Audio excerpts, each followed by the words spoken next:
Hello everyone. তো মানির বাড়ি যাওয়ার এটা দ্বিতীয় দিন কালচিনিতে।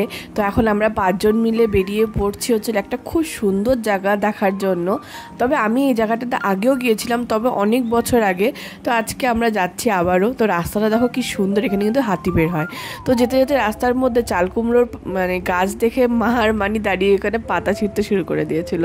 তো যাক, আমরা পৌঁছে গেছি। এটা একটা পার্ক টাইপের, কিন্তু ভীষণ সুন্দর জায়গাটা, ভীষণই সুন্দর। এটা একটা পিকনিক স্পটও। তো সিজন ওয়াইজ পিকনিক হয় এখানটায় সবাই, তবে আমরা বিকেলবেলায় এসেছিলাম একটু ঘুরতে। জায়গাটা কালচিনির থেকে খুব একটা দূর না, খুবই কাছে। আর এখানে একটা ছোট্ট নদীও আছে, নদীটা খুব সুন্দর। আমাদের এই দিক শিলিগুড়ির এই দিকটাতে এরকম দেখা যায় না বললেই চলে। তবে এখন আমরা বেরিয়ে যাব। তো আমাদের কয়েকটা কাজ আছে হ্যামিল্টনে, তো তার আগে একটু মোমো খাবো।